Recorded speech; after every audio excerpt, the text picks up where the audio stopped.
Welcome back everyone. सो आज हम देखने वाले हैं कि how to list all existing environment variable on Linux. Okay, तो आज हम यूज़ करेंगे प्रिंट एनवायरनमेंट कमांड का। और तो हम चलते हैं अपने लाइनक्स सिस्टम में। यहाँ पे मैं यूज़ कर रहा हूँ ऑपरेटिंग सिस्टम उबंटू। तो यहाँ पे हमें एक कमांड है जो कि हमें लिखनी है, ये है print PRINT print environment ENV।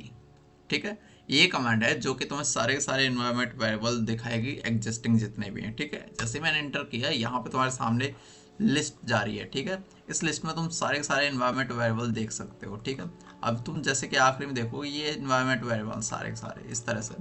तो मेरे हिसाब से ये कमांड काफ़ी ज़्यादा किफ़ायती है, और इस कमांड के बारे में काफ़ी सारी इन्फॉर्मेशन है जो कि मैंने जो है डिस्क्रिप्शन में प्रोवाइड करके तुम चाहो तो वहाँ से जो है पढ़ सकते हो। ठीक है, अभी मैं क्लियर करता हूँ, कंट्रोल एल दबाता हूँ तो ये क्लियर हो जाएगा। ठीक है, so that's it for today and follow me for more. If you like this video you can subscribe my channel. Thank you, bye.